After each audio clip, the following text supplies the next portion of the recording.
Okay, call the meeting to order. We give the pledge of allegiance. Pledge allegiance to the flag of the United States of America and to the republic for which it stands, one nation, under God, indivisible, with liberty and justice for all.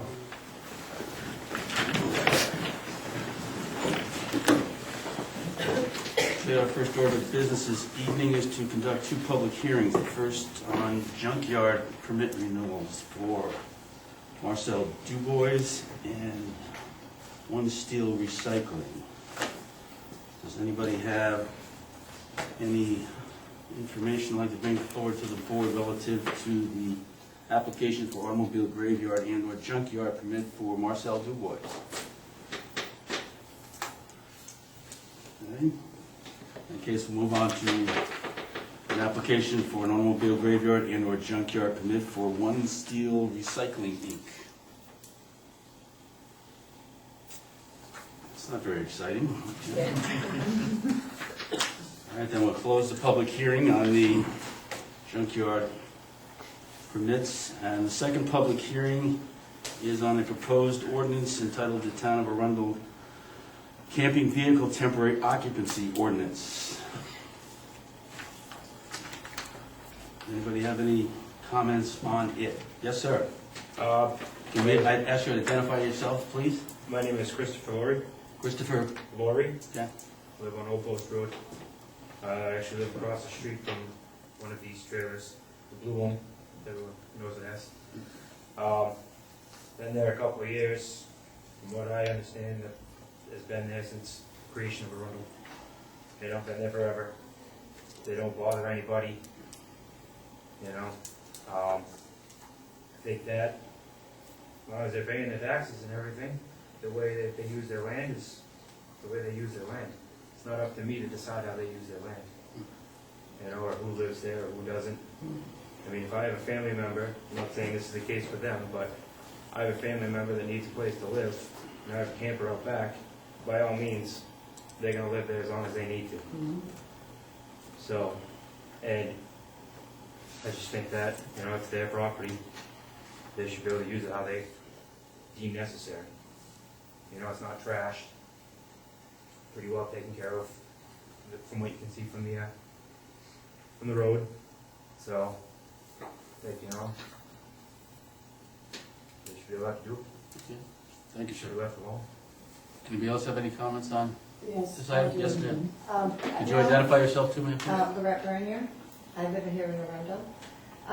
I also have a camper on my property, and if it wasn't for my camper, my son would have been out on the street. And so he was able to live there until he found a place. There was never an ordinance on it before, so what is all this about? Who's bringing it up, and why all of a sudden is it being brought up? It was never. There's so many campers and trailers in Arundel. I don't understand why this is happening now. Well, it was brought to our attention that someone was living in a facility, a trailer or a pop-up camper or something like that as a permanent resident. Didn't have any sanitary facilities, any water running to it, anything like that. That's what we're trying to address here. We felt that that's a health and safety issue. We're not getting any taxes for that. And that's what brought this issue to our attention. As you read the ordinance, we're dealing with temporary. I mean, you can have a camper trailer, you can temporarily occupy it, a family member can do it. There's exceptions to the ordinance for a variety of things. What we're trying to address is the circumstance where. I know exactly who the person is that started this bulb, and I'm not very happy with her either. And the only reason she's doing it is because she wants to do something to me. And so she's taking it out on my family. And I mean, this was never a question before. And I know exactly who started all this. So, I mean, as long as they're not hurting anybody, and it's better, and to me, it's better for them to live in there. And he had facilities on my property. So. Okay. Anybody else, any comments on that, on this proposed ordinance? Yes, ma'am. I'm Deborah Rhythm. The reason we came was because it was written up in the newsletter for saying, it said that the town was concerned about the health and safety of these people that were living in campers. So I got the impression that this discussion would be in part on what the town is going to do about their health and safety, because logically, I don't think anybody would live in a camper because they really wanted to in Arundel for year-round or even in the winter months. So I was hoping there'd be some discussion on what the newsletter kind of inferred, that we would be discussing the health and safety of these people rather than how to just get them out of their campers. I guess, I'm sorry. The newsletter said that you were discussing the health and safety issues of people living in campers. So if that's the concern, is that what we're emphasizing tonight, is how we're going to help the health and safety of these people, or is the focus on getting these people out of their campers? And where will they go? Just because I'm curious if they, if we're talking about what we're going to do with these people that can't afford anything else, that's one issue. Or is the issue that we want people out of campers and it doesn't matter where they go? well, this ordinance deals with people not using campers as permanent residences. Okay, so the newsletter, which said we were concerned about their health and safety, wasn't really what we're concerned about. We're concerned about them having permanent residences. Using campers, pop-ups, those types of things as a permanent residence. So it has And nothing to do with their health and safety. That's the health and safety matter. Right. They're not intended for long-term occupancy. In the event that somebody would need to move out of one of these camper trailers, the town does have a general assistance program, which Oh, it does. they can apply for general assistance. The general assistance administrator will seek shelter for them, if it has to be at a shelter, or assistance with rent. So that department is there to help people who would like to move on from that type of situation. And the reason for mentioning the health and safety is because they aren't intended for long-term occupancy. Typically, they don't have proper sanitary facilities. There's a holding tank, but once you go beyond the limits of that holding tank, they could be urinating and doing their business outdoors. If there's no access to proper facilities, that becomes a health and safety issue because of the contamination of groundwater, contamination of surface water. So that's where the health and safety came from. We do have a general assistance program, though, like I said, that can help them to get assistance, get them off their feet into more permanent residential situation. But the immediate health and safety, as mentioned in the arrow, was because of the fact that they're living in substandard quarters. Something that wasn't intended to be resided in year-round. And do other towns address this? Old Orchard Beach does. There are a few other towns in Maine that do address it, but many of them go silent with these types of situations. As I say, as pertains to some of those, some of the developments now will have deed restrictions that you can't have anybody occupy a trailer on your property more than so many months out of the year. We were looking into That's 6 months out of the year. My name's Bill Tracy. If the vehicles are registered, you've got a right to stay in them somewhere else. I just went through it. I'm just saying with some developments, they'll have restrictions. We had looked into one and it was 3 months that, the development itself said you can't have somebody in Unless the your state law driveway. requires, if they register the vehicle, you can No, park it anywhere you can. Yes, you can. I just went through it. This Through the was- state. This is a We don't need development, to- though. don't need to get into an argument, you can make No, your no, point, I that's got- fine. I got what the law is. Anybody else? Yes, sir. Bill Ridland, Walker's Lane. I just need a clarification. Were the selectmen are passing this on to be voted on by the residents without a recommendation, is that correct? Is that a recommendation? Yes. Yeah, That's it'd be by secret ballot at this point in time. Okay, Mhm. thank you. And what's the ballot gonna say for her? I mean, is it gonna be specific as far as how long somebody can stay in it, or? It's the ordinances, have you seen a copy of the ordinance now? The proposed ordinance? I don't think so. Okay. cumulative, 30 days, not to exceed 30 cumulative days within a 12-month period. I don't know where the question came from, I'm sorry, was that? Well, I mean, in the summertime, Yeah. people can live in the campers all summer. I mean, like you said, 6 months. Yeah. But now you're saying 30 days? The ordinance specifically states 30 days without a permit. And If it's unregistered. If the camper is registered by law, you got a right not to prove it.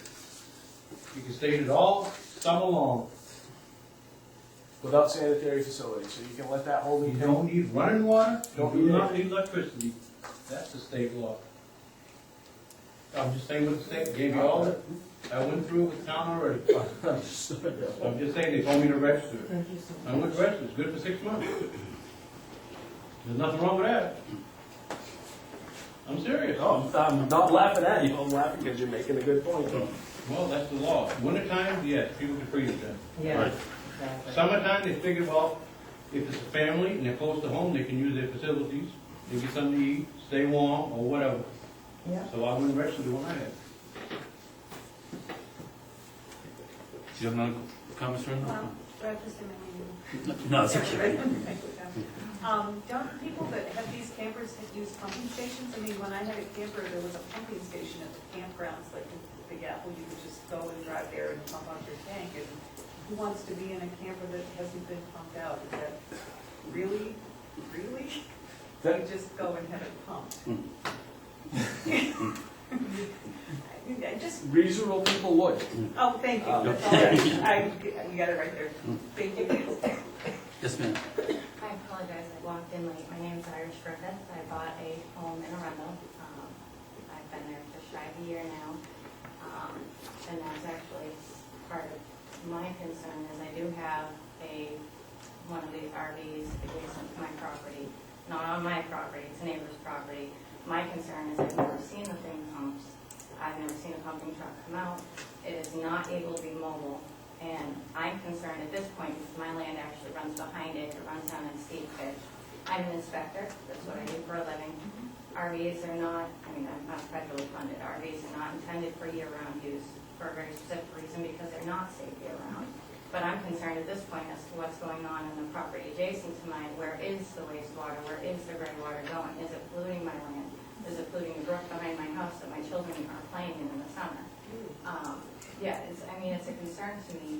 But the bigger concern, and I think what I hope the town is going for with this is not, oh, let's push everybody out, but it really is a safety issue. I mean, these are vehicles. They're not mobile homes. They're not tied down. There's no tie down. You know, this land's deep pitches excuse me, behind. What happens if it breaks that going at? I mean, my whole family owns RVs. You know, you're running the motors, the motor isn't able to be run. I mean, this vehicle has never left its position. Are they pumping it? What are they doing with the wastewater? And why is somebody living that way? We need to get people not living in substandard conditions. That's what I spend every day of my life doing, is making sure people are not forced to live in substandard conditions. And, you know, there are better options. And I mean, for example, your son, if he didn't have the RV, you would let him stay on the couch until he got a place, right? At that time, there was no room whatsoever. Let me answer that for you. My son didn't have water either, but he came over to my place and did everything he had to do as far as the water and the toilets and whatever. So, But I don't know if that's actually what's happening. but you don't know if that's what's happening with your neighbor and until you know No. differently. But this town, from what I understand, from what I've understand from talking to various people, code enforcement doesn't have any regulation or any right to go in and inspect the RV because it's not actually a home. Therefore, it doesn't actually fall under code enforcement regulations, correct? Right. So nobody knows what the condition is.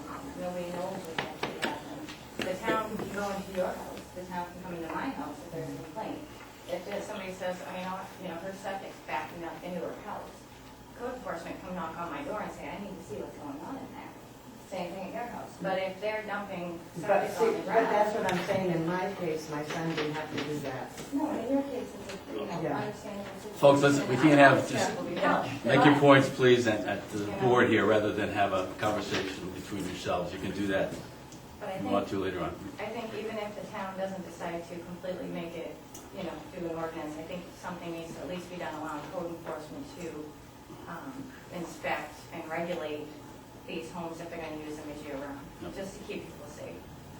It really needs to be a safety issue. Thank you. Anybody else? Mr. Ridley? Bill Ridland, Walker's Lane. You mentioned that after 30 days, there was a possibility of a permit. What, could you go into a little bit about that?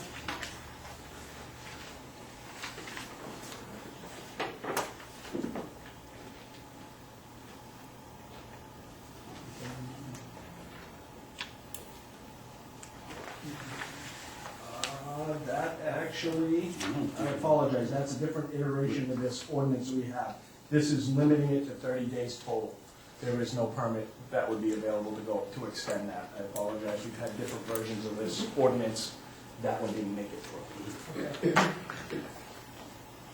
Even though it's registered? As of right now, Bill, even though it's registered. If particular ordinance doesn't define how to work. Yeah, but whatever the state steps in, overrides you again. If the state overrides us, he overrides us. They do that all the time. They do it all the time. Yeah, I know they do. Any other comments? Jack? Jack Reeds, Riverview Drive. I'm really wondering if there isn't some question about whether this proposed ordinance doesn't conflict with the law. I would think the selectmen might want to go back and review this issue and make sure that there is not a conflict, not deliberately pass an ordinance that you know is in conflict. And secondly, I have a problem with just too darn many laws being enacted in general, not picking on this one in particular. But I'm wondering if this is really, really necessary. Perhaps we could find a way to, if we add one, to take 10 away. Just a thought. Thank you. Yes, no? I believe, isn't it, that the local can be stricter than state, but no less than the state? So in other words, we can set ordinances. We can't do anything less than what the state regulations are, but we can set them stricter than state regulations. So it would not be a conflict. We have a right, I think, on any local issue to do that. Total authority for the town. Other than DEP rules and regulations, shoreline zoning, there's certain ones that we are not allowed to be more strict, but this would be one that falls under land use, so we would be able to do that. Jeff makes a good point. We ought to check and see if we are in conflict with. Yeah. I will with anything. So that,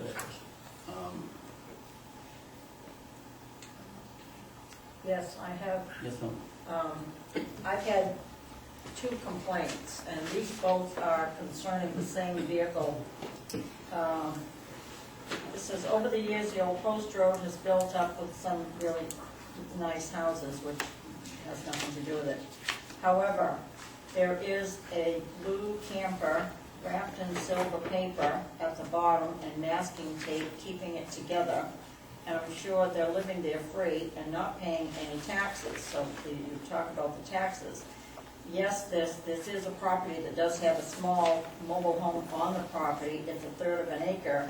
And on that 1/3 of an acre, besides the mobile home being there and people living in the mobile home, we also have a camper, which not only has, it's a motorhome, which hasn't been moved, I don't believe, for many, many years. It has its own satellite dish, its own electric hookup, and no idea what it's doing for water or for septic. And that was, and both of the letters that I have are both on that same property. Did you have something, Bud? No. Oh. Yes, Mr. Miller? I was wondering if the selectmen looked at whether there was any possibility of enforcing some kind of, code enforcement, as it does, I think, with houses. I think you mentioned that it couldn't be done because it's a camper, but is there a way to get around that so we don't throw them out, but rather we enforce the health and safety?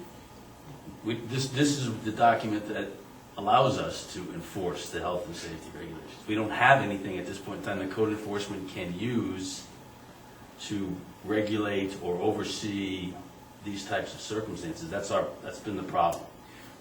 What I'm getting at is allowing them to live there as long as they follow whatever codes that are in place. But this sounds like we're not going to put any codes in place, we're not going to let them. Well, I mean, if the structure, so to speak, was a structure, it's hooked up to a septic system, it's got its water source, that's fine. But we're talking about vehicles that are not, they got extension cords running to them for, I mean, that's what we're concerned about. I mean, that's what this ordinance is trying to address. So, I guess my concern though is, it's temporary is okay, but these campers are really not made to survive the winter. Seasonal campers are seasonal campers. They're not made for insulation and heat and everything else. So I mean, you might have some of these people, some of them might have propane heaters, some of them might be using their gas stoves to heat, which is not a safe issue. I think at that point you kind of have to say, how safe is it for them to be spending a winter in something that's designed for summer camping?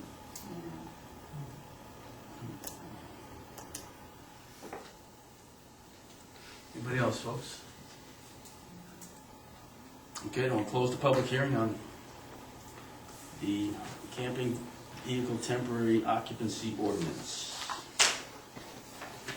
Thank you for your input. Copies of the ordinance are on the town's website, or we have some printed out at the town hall if anybody wants a copy to be able to read them. Okay, moving on then to the regular meeting, approval of the agenda. Are there any additions to be made? Mr. Chair, I would like to table item new business C, selectmen's discussion of the town planner in regards to camp trailer ordinance.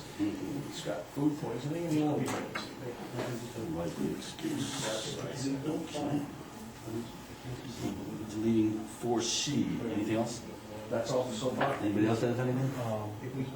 We can't act on D, right? Well, I was gonna discuss that item, but yes, so the planning board has not issued a conditional use permit for Marcel Dubois. They are holding a site visit on October 4th. I would recommend tabling that to October 28th, which is the next selectmen's meeting, for a decision on that permit.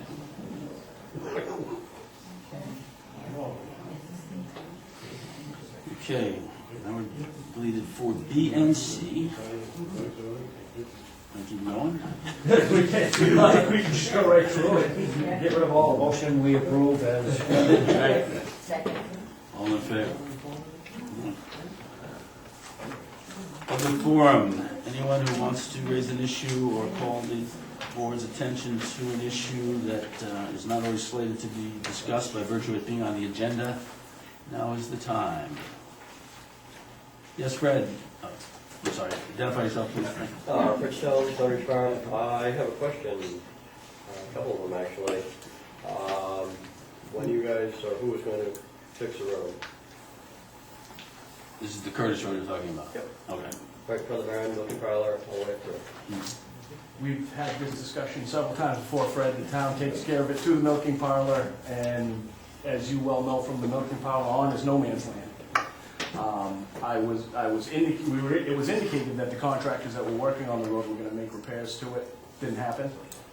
Nope, I was informed that Hawkeye has an arrangement with the people beyond Dick Blanchard's driveway.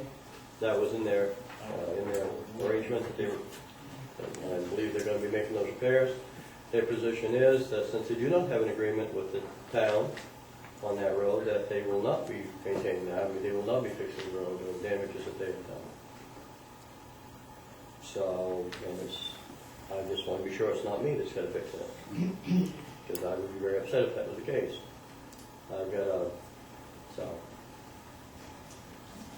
I don't have an answer for you, Frank. I mean, they had no, I mean, the town had no arrangements with them. They did with the other people, but because it's a town road or whatever, they have no arrangements with you people at all, for whatever reason, who knows, but.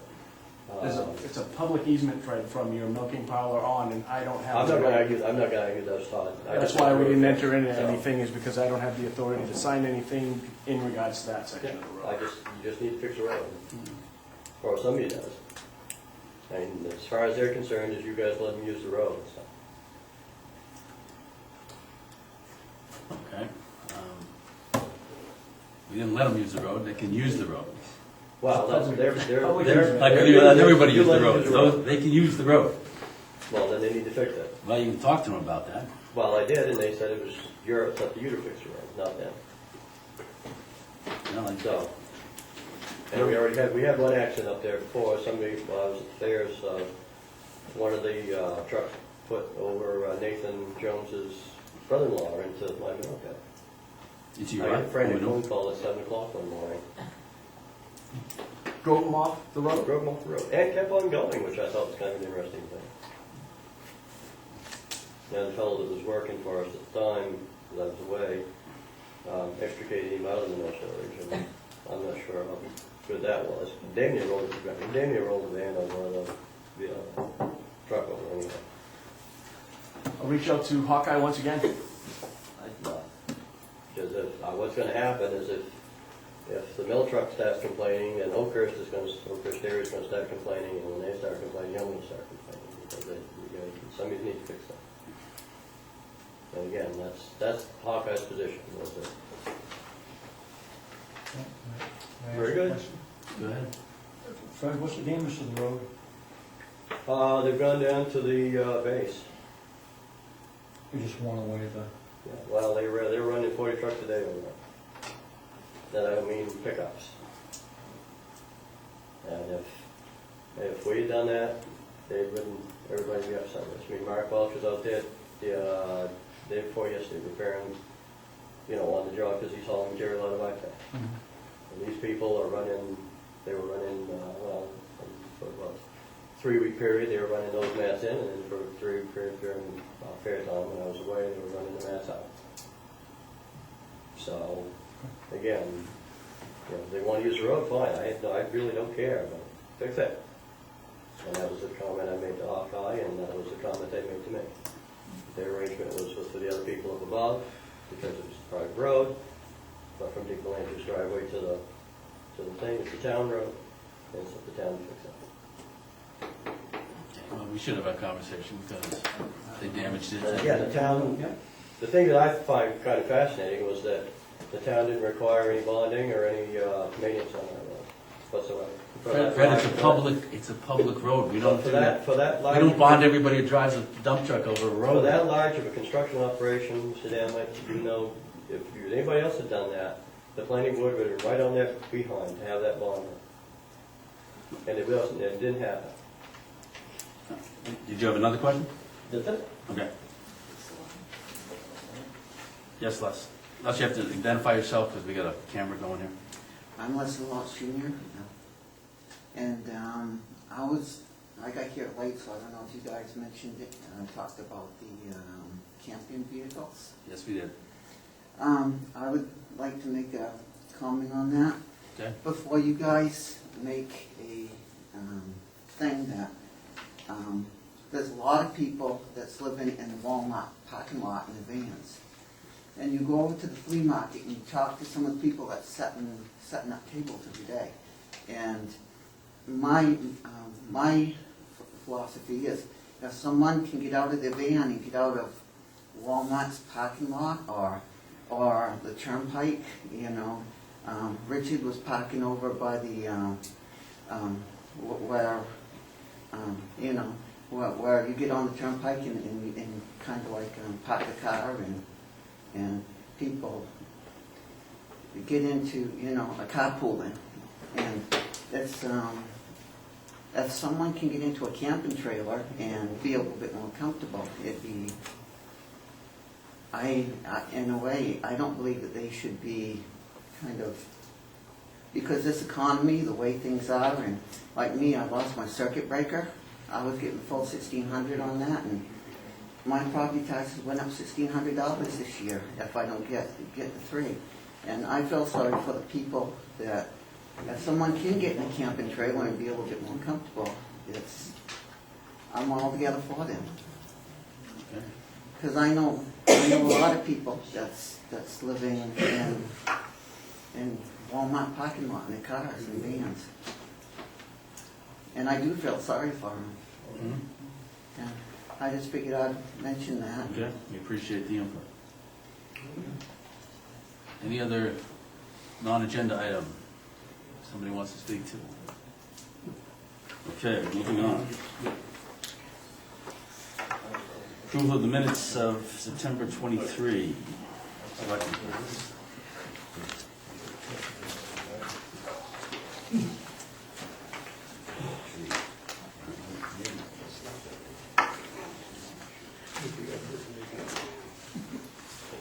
Anybody have any corrections to submit?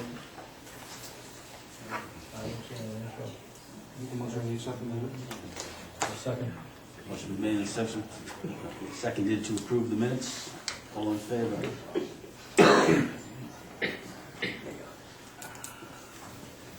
Okay, committee and board reports.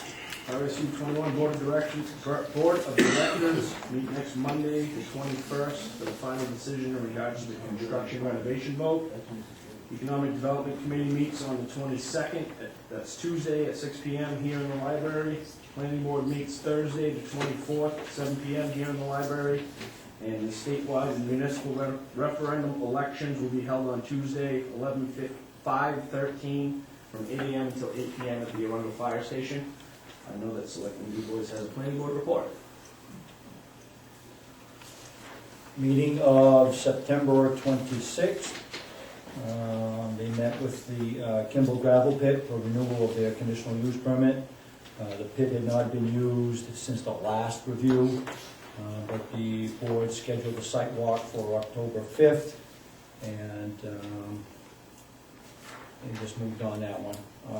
The next one was, they talked about the downtown business district. There was a long discussion on special exceptions, and there was a motion not to allow any type of special exemptions for the DB2 district.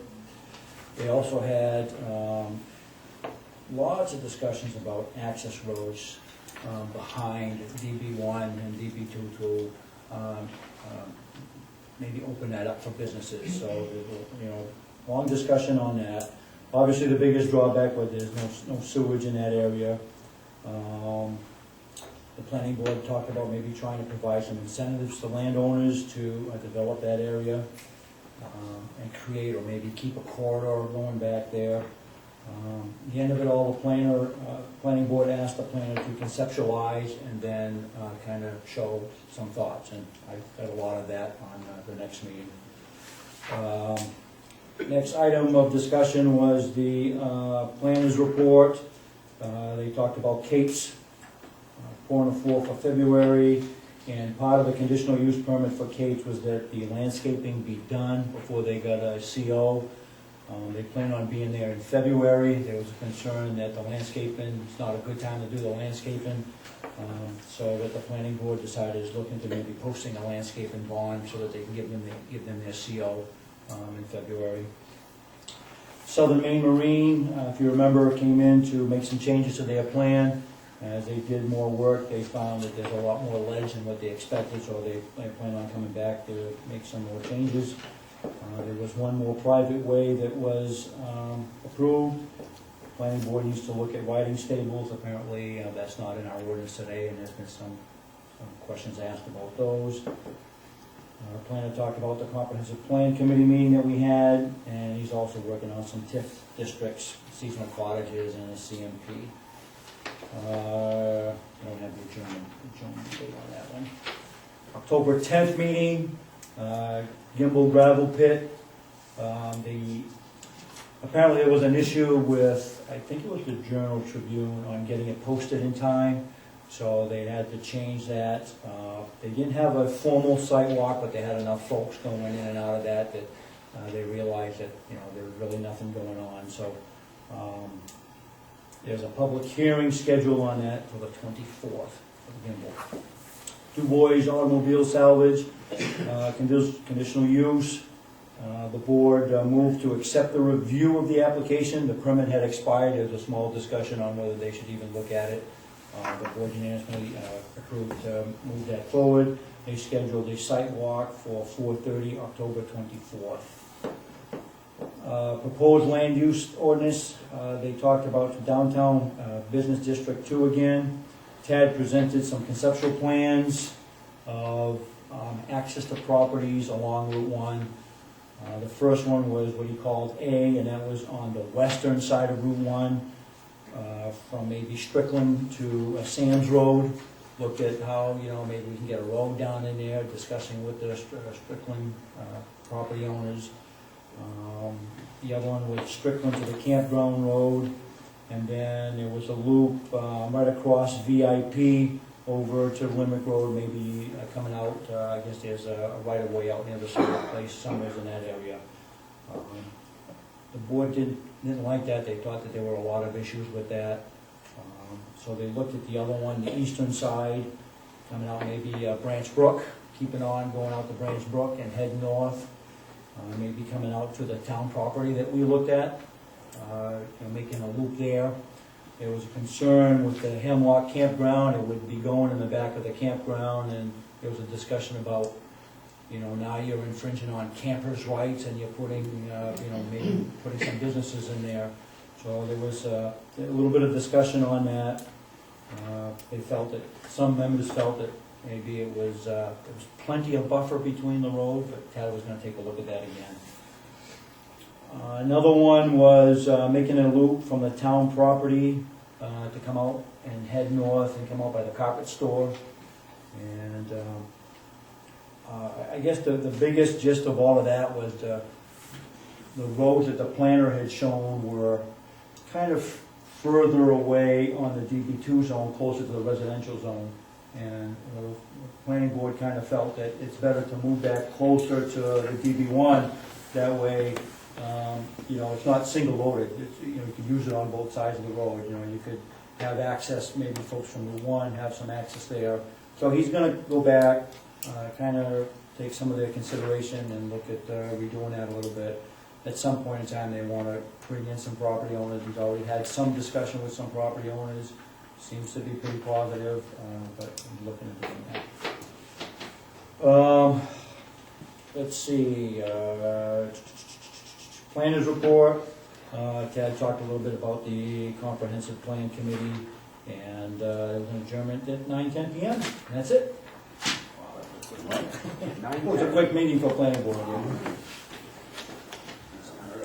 Okay. Thank you, Dan. Moving on, new business. Selectmen to consider the approval and signing of the automobile graveyard junkyard permit renewal for One Steel Recycling, 2244 Portland Road. We have code enforcement officer's approval. And didn't have any comments, negative comments, or any comments in the public hearing. Motion to approve? Huh? Second. Motion been made and second to approve the application. All in favor? And we're going to table B, the Du Bois application, and discussion with town planner. Next item then is D, is the selectmen to sign the municipal officer certification of official text of camping vehicle temporary occupancy ordinance pursuant to 38 MRSA section 3002 sub 2. Come on, you have the originals. You have originals?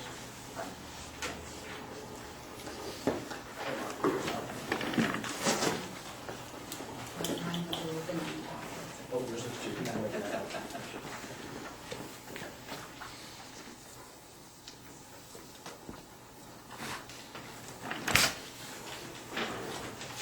So do we want to look at that a little bit more on versus if we're violating anything with the 30 days?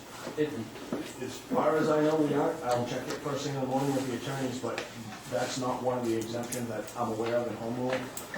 But I will get an email to you as soon as I hear back from MMA in the morning. I'll shoot an email off first thing.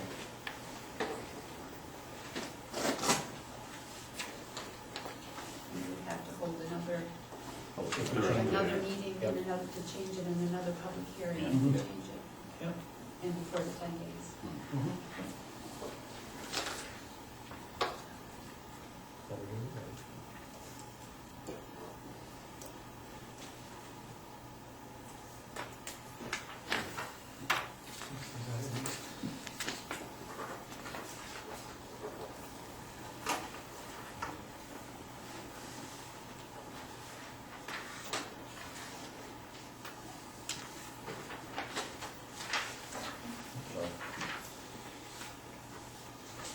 Okay, next item then is for the board to consider the town clerk's request to submit a letter to the RSU 21 Board of Directors in regard to the, at least rumored January vote on the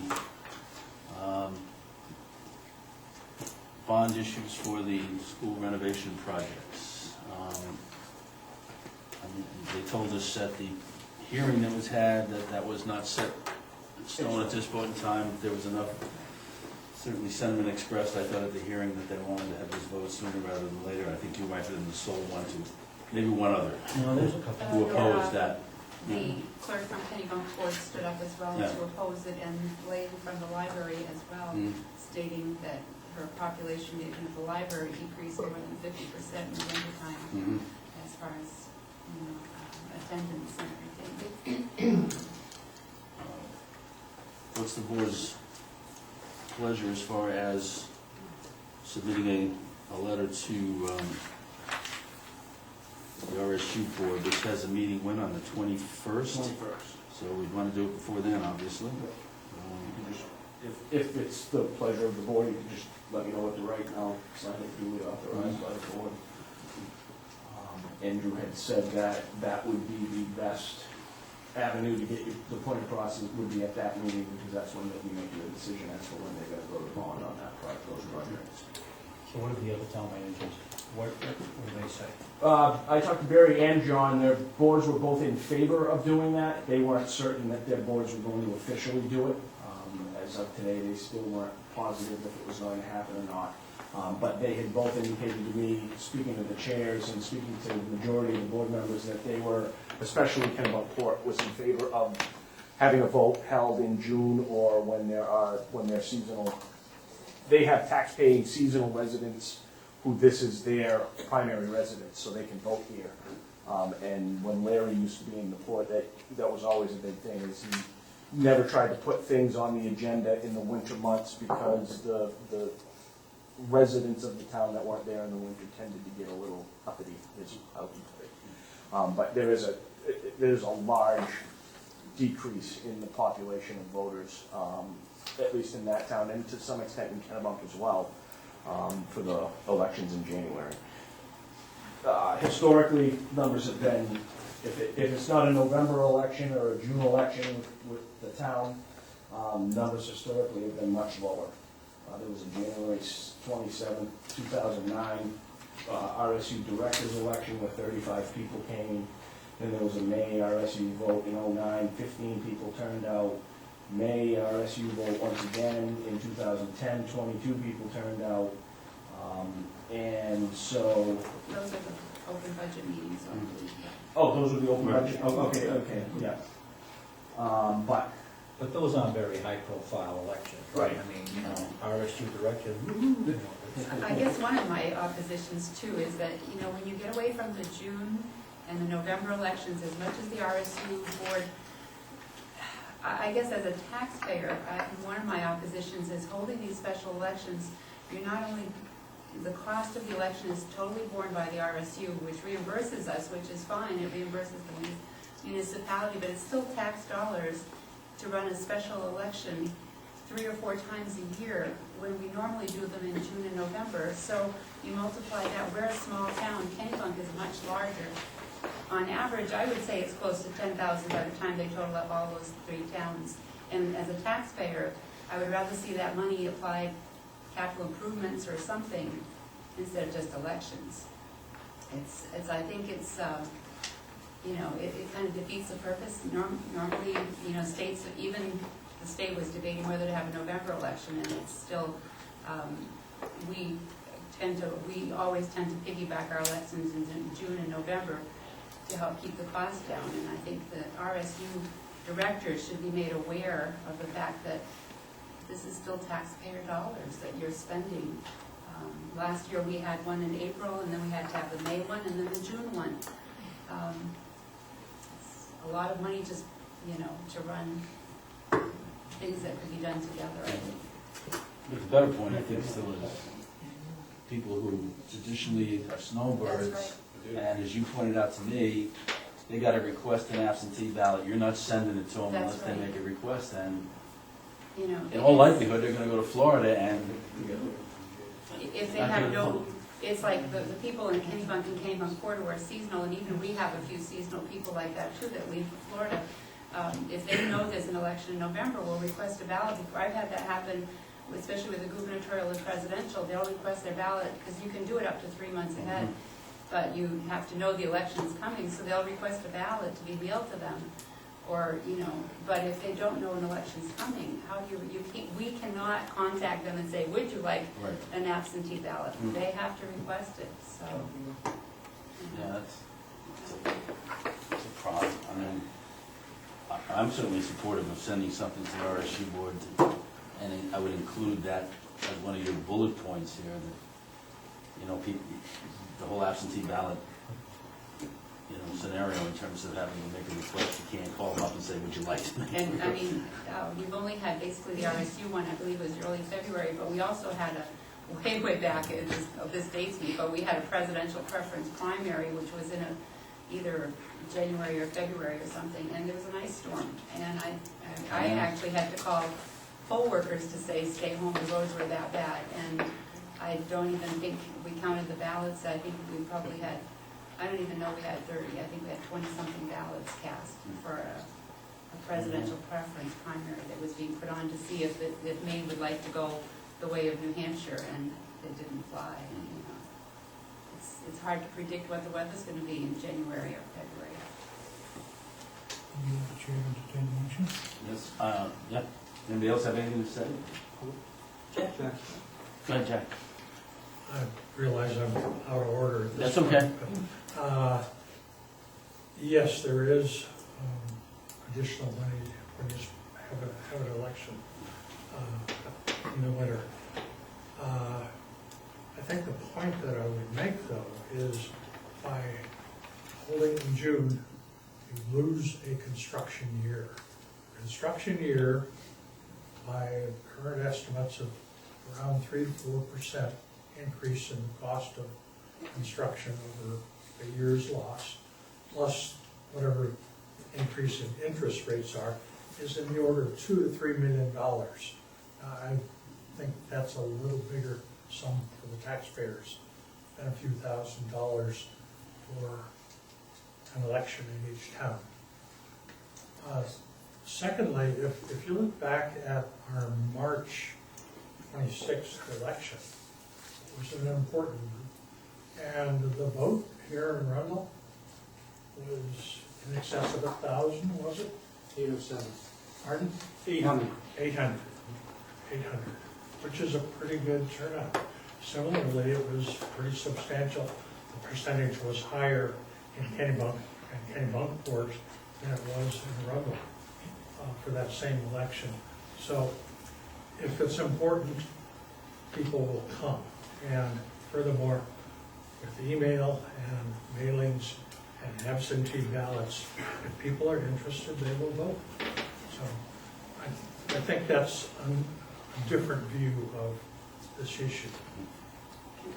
I understand if people are interested, they will vote, but if they don't know the issue is there, if you've left for Florida in October and you have no contact with the local issues, you won't know to request a ballot from Florida. Shame on us all if we can't get the word out to all those people. The US mail is still running, and it'll get to their homes and get to I don't have Florida. addresses for people that when they move to Florida. I'm sorry, I don't No, have addresses for those contacts.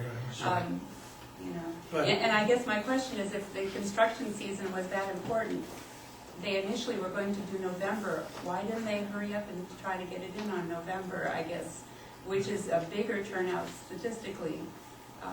And I guess my question would be to the directors on that meeting I will attend is, they can still get bid specs going and things going so that it's ready to go out as soon as the June vote is there, or the May vote is, when they have their RSU budget vote. And that's a valid point for the members beyond us now. Right. Is it Bill and Jim, Tom?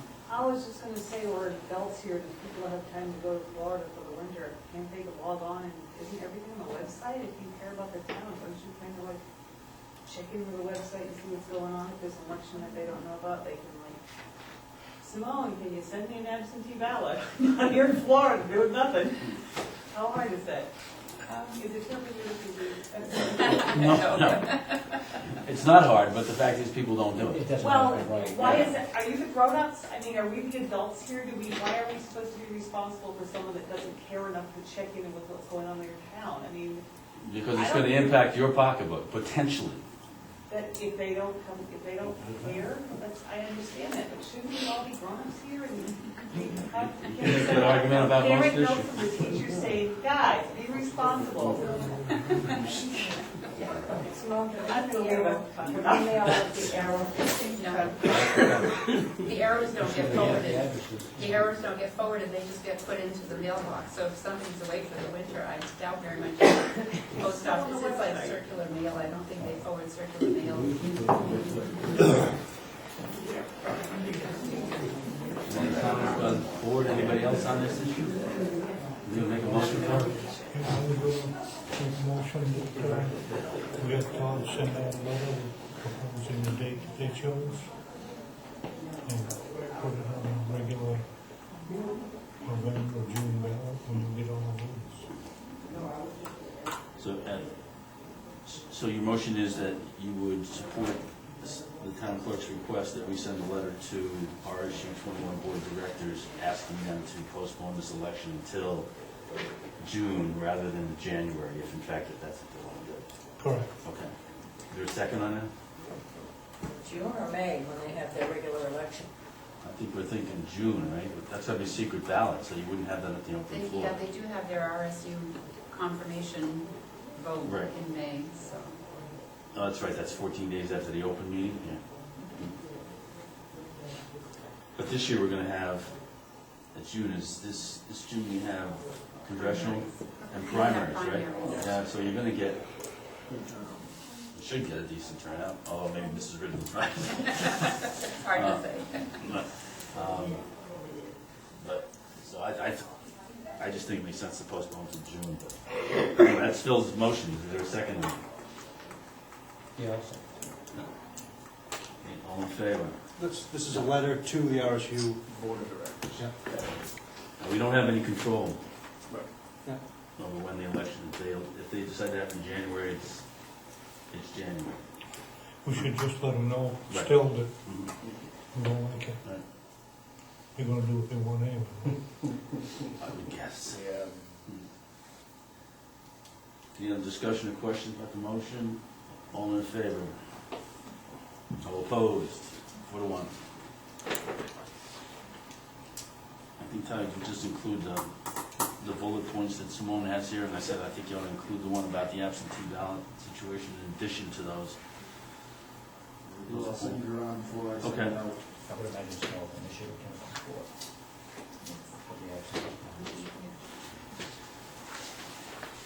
Okay, we have, Like, at least we have the arrow that goes through town, but that doesn't get forwarded. Right, I don't believe it does. I don't think saturation mail like that would get forwarded, they don't.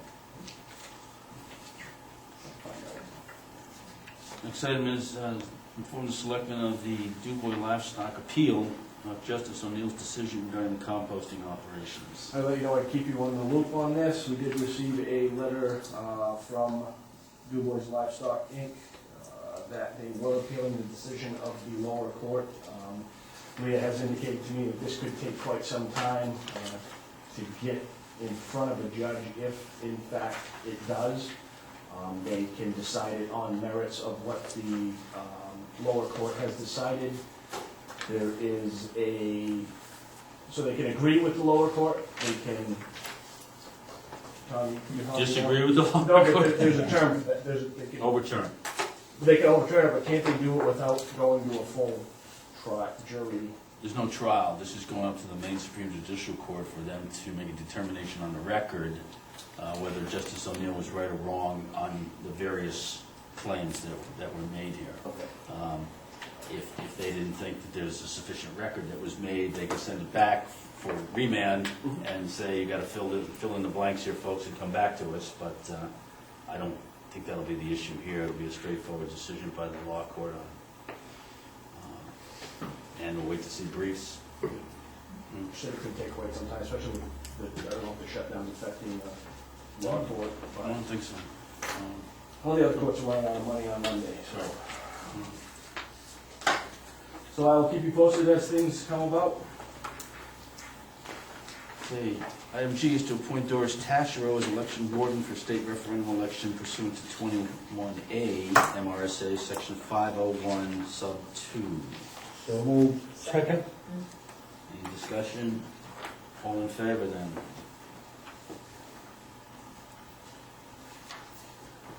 Okay. And now we have to sign the special town meeting warrant for Tuesday, November 5th, 2013.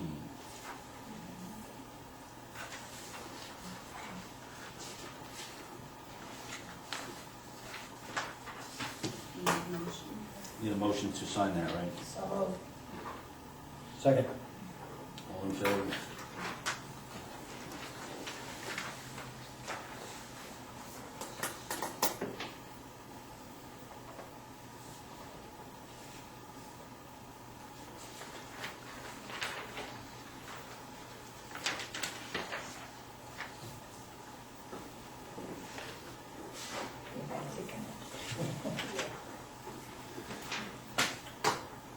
Okay, next item is to update Selectmen on the Household Hazardous Waste Day held on October 5th at Kennebunk Public Works Facility.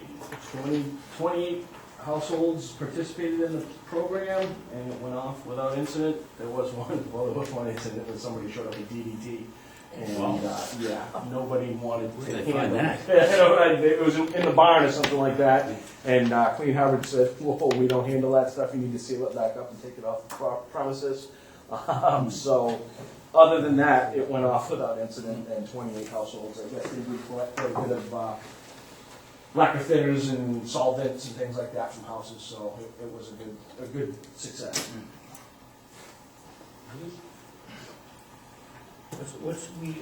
We have this every year, right? We haven't had it since I've been here. This is the first year we've had it since I've been here. Yeah, we suspended it or stopped doing it for a while because we didn't get a whole lot of people. That's Just been- cost. Yeah. And the cost, yeah. It costs $40 per household plus setup fees and employees that have to be there, so. $40 per household that shows up. Yes, yep, and I tried to make that point in the arrow, is that each household was allowed 10 gallons of hazardous waste, or 20 pounds, and so I'm hopeful that that's what happened, was that neighbors would work together, so you didn't just have somebody show up with a pint of turpentine and count as a whole household, so. I think it was successful because I stopped at one resident's house and saw the size of the box that they had on Friday, and I got kind of nervous that we were going to overrun our budgeted limit, but it went well.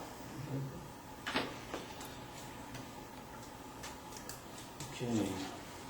Next item is to inform the Selectmen hiring of Matt Wyman, Yes. a Rundle resident, to fill open public works position. Yes, the position that was budgeted for has been filled. We interviewed several candidates. Matt was light years above the rest. He's worked seasonal, plowing snow for public works. He's got experience in tree work. He's got a CDL, clean record, and it's my understanding that he might be going a little too fast for the other guys at the department. he's got to learn to calm down a little bit before he kills somebody. But Matt is very happy to be on board, and he's very proud to be working for the town of Arundel, the town that he grew up in. He makes that very clear to us every time we see him. Okay, next item is to approve and sign the payables and payroll warrants, which are here.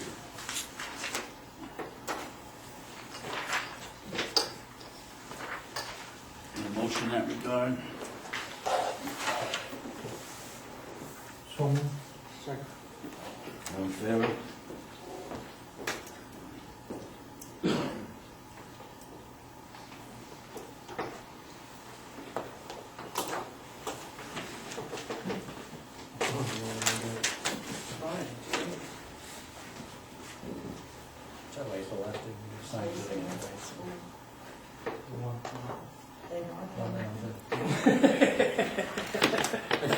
Yes.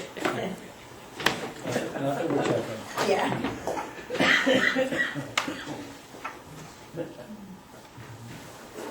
I'm not a sports fan, but.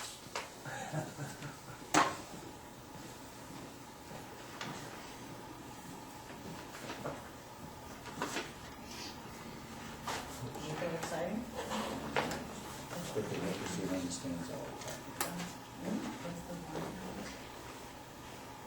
Uh, 170017. Thank you.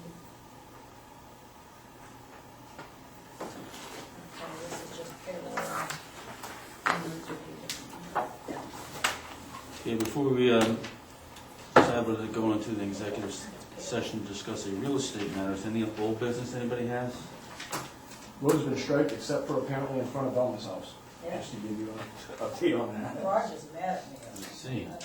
Why are we including Bellman's house? I'm not quite sure, that was my instruction for tomorrow, was to figure out why. Well, that's what my husband asked me tonight. He said, Okay. since you're going to a meeting. Okay, and nothing else then? Okay, I'll entertain a motion to go into executive session pursuant to 1 MRSA section 405 sub 6C to discuss a real estate matter. So moved. Second. All in favor? About 8:02. There's gonna be no other business, folks, so unfortunately, we're gonna have to kick you out, because this is private session. Thanks for coming. How you doing, Max? Good, you? Good. Very good. Hey, Bud. Good.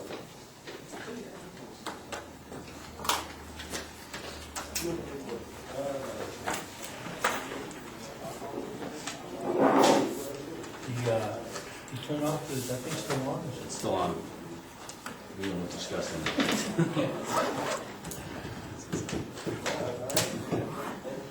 Is it okay if Sarah stays? This isn't, I just don't want the public to.